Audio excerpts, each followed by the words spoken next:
Hello again, Power Ranger family, friends, and fans. It is another Fiend Friday, so it's time for another episode of Baboo's Monster Review with yours truly, Steve Andrino, the suit actor for Baboo for seasons 2 and 3 of Mighty Morphin Power Rangers.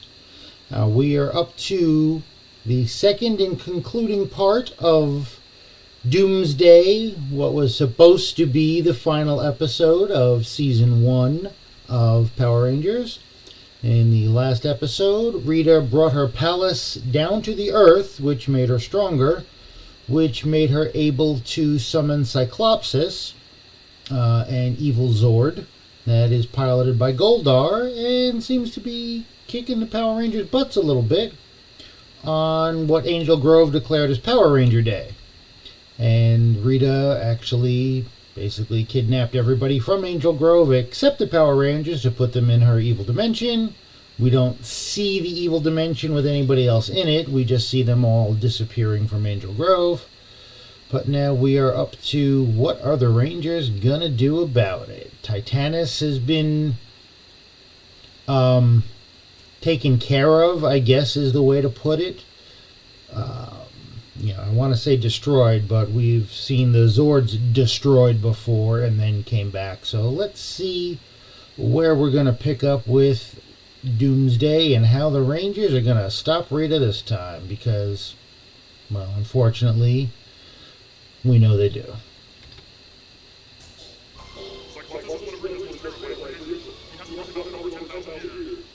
Right, because she was locked up for 10,000 years.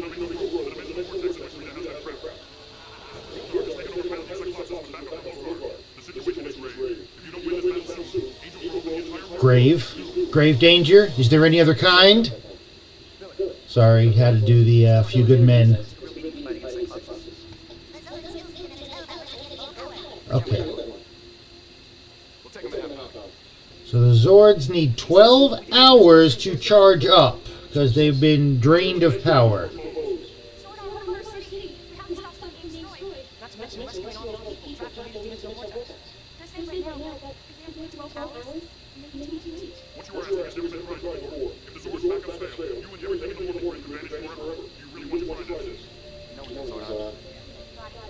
Okay, somehow everything in the morphing grid could disappear if the Zords fail. I'm kind of confused at that. Yes, it will, my Empress. Yes, it will. I mean, I know it's not, but I still got a root. I got a rooter on.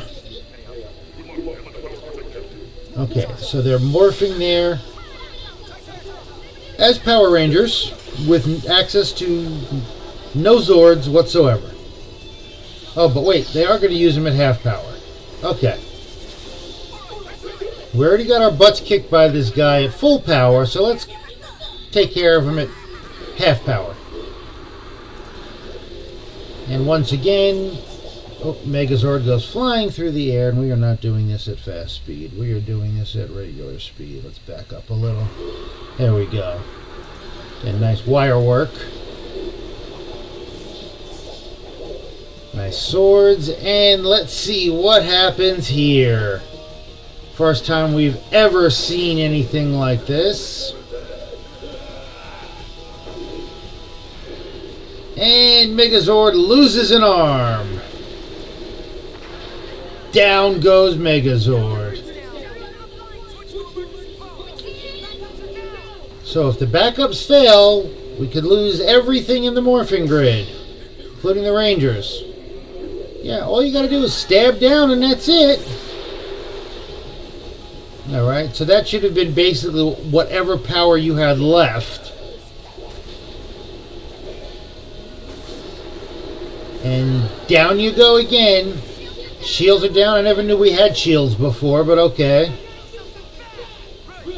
Sounds like a little Star Trek. Shields are down, Captain.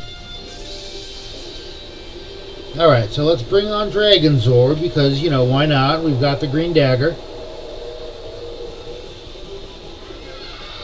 Now, we know Dragon Zord by itself is stronger than Megazord.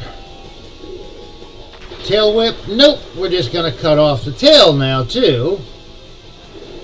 Use the grappling hooks to pull down Dragonzord. I love how they all have to look down at him. Down goes Megazord again.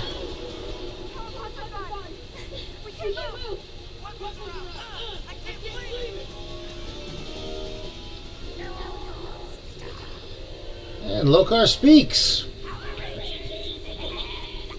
Okay. Yes, they should be. Dragonzord and Megazord are both down. Rita blast them one last time. And parts of the Zords just start disappearing. So, is that Rita's spell? I mean, we've seen all the monsters of the week when they get defeated, for the most part, just disappear. And I love how they get ejected out of the Zords. They can't just climb out of them peacefully and calmly.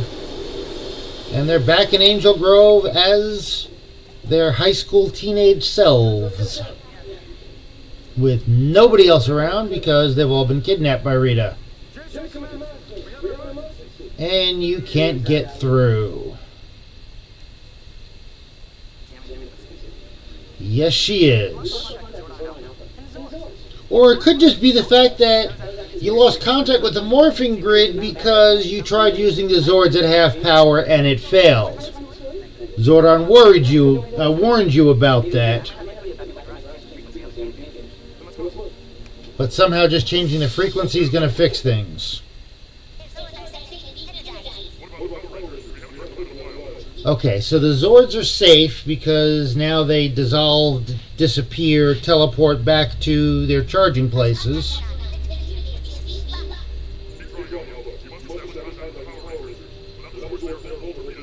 Yes, they are.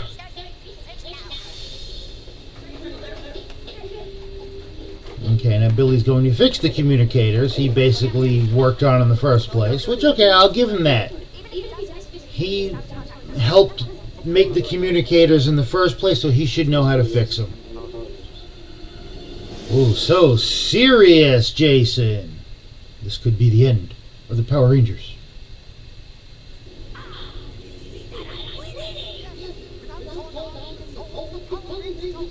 Well, we know they can't do anything without Zordon. They can't figure out anything on their own.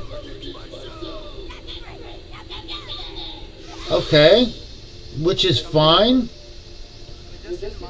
I just don't understand. I assume you would go down there with Cyclopsus again to defeat them, because at that point, it's over.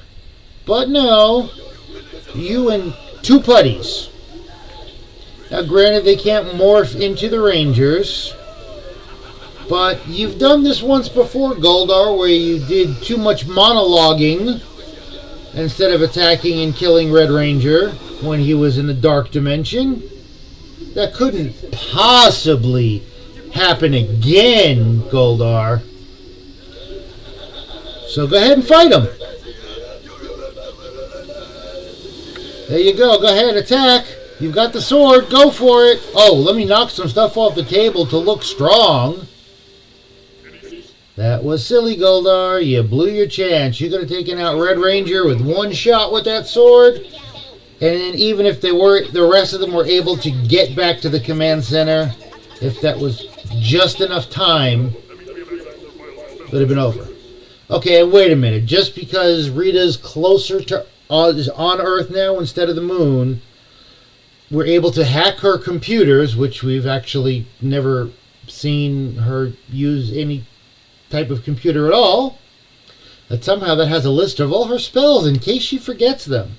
And all the monsters and all their weaknesses. Somehow I don't think that's something she would just have on a computer that she never uses. And that's what's going to lose her this fight.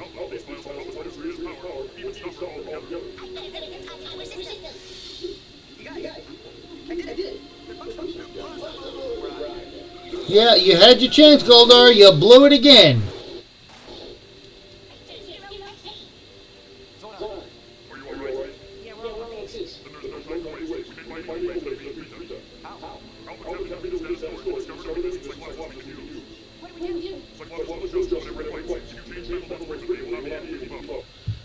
Okay. Speaking of Star Trek, this sounds exactly like how they defeated the Borg at first. Kept changing frequency on the phasers.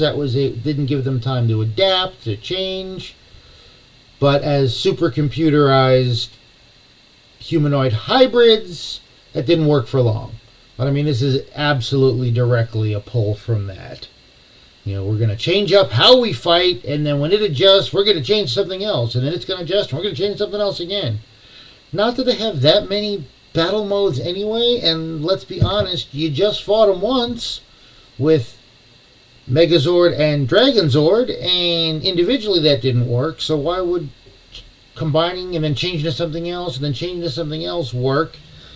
And wasn't Titanus buried last episode? I'm just saying, they went out on way too many limbs to come up with a solution for this one.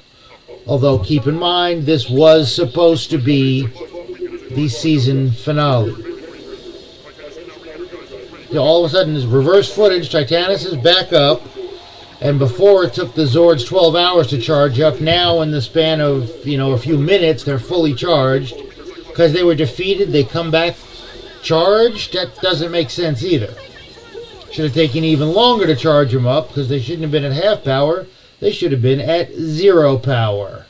Because they lost. It's not like a video game where you die and then you come back at full strength. And here we go. We're getting full-on calls from everybody. And apparently, according to Ranger Wiki, this is the first time they actually showed Kimberly calling Pterodactyl, which to me is kind of interesting. But here we go, another battle. You've already had your arm cut off once, so why should this be any different? I'm not sure. But again, you fire all weapons at Cyclopsus and doesn't appear to have any effect on him. And he seems to be holding his own against Tyrannosaurus. Okay, and it's an instant change to Megazord. Fine. But he's already fought Megazord before. This shouldn't be an issue. Okay, he called the Power Sword down. That's fine. But again, Cyclopsus is holding his own. Okay, so we bring in Dragonzord, who Cyclopsus has also already beat, so this shouldn't be a, oh my god, and it's not like it's an instantaneous Dragonzord's there. It takes time to get him there. So if he needs time to adjust, and why can he adjust instantly or almost instantly? Alright, so he's fighting a 2-on-1 battle. He already did this. He already cut off Dragonzord's tail once before. Now the tail's able to break the swords? That doesn't make any sense. If the sword's cut off the tail, now the tail can break the swords? What's different? Oh, I know. Because it's in the script. Because the Power Rangers can't lose. And again, he's still holding his own, even against the Dragon Drill. Lokar helping out. Down goes Dragonzord. Okay. And again, Titanus was buried last episode, but miraculously, he's available again as Ultrazord.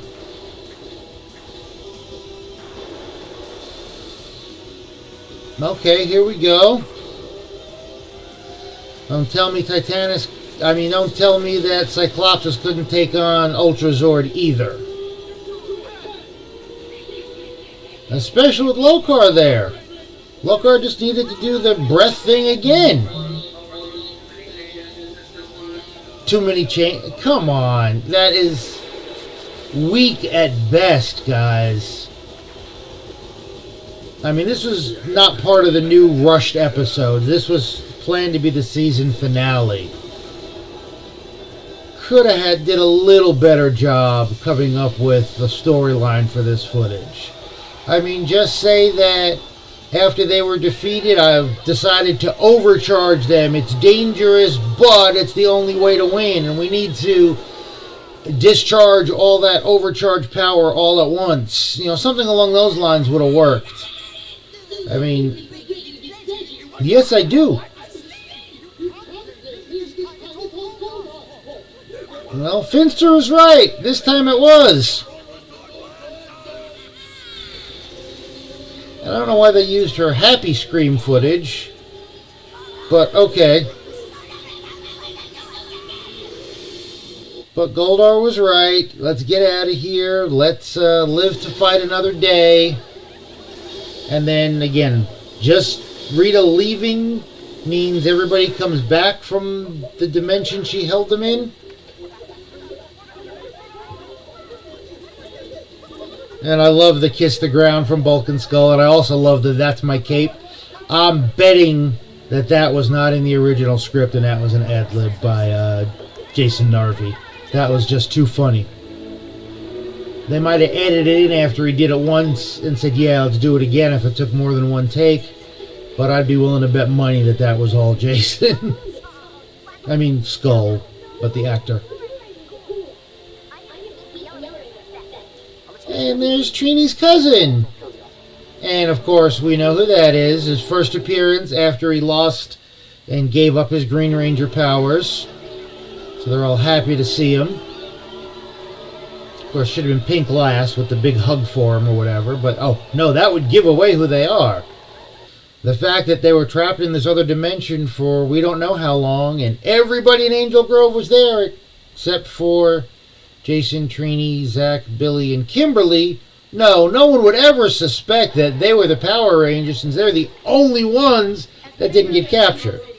Especially after making a point of saying hi to Miss Appleby and Ernie. I love, at least they've got them in order as they had them on in the picture. Got to show Tommy being proud.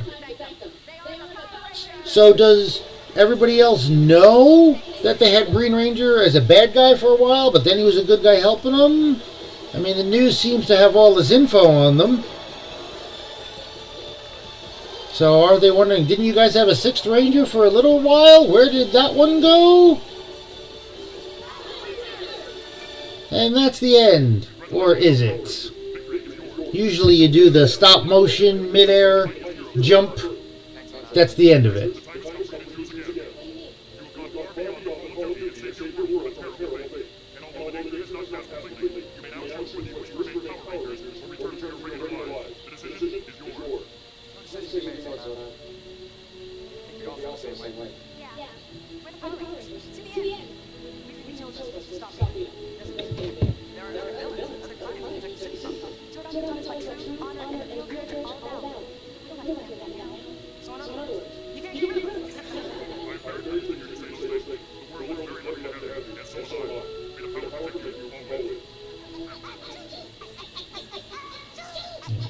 Okay, ha ha ha, very funny. Computer virus.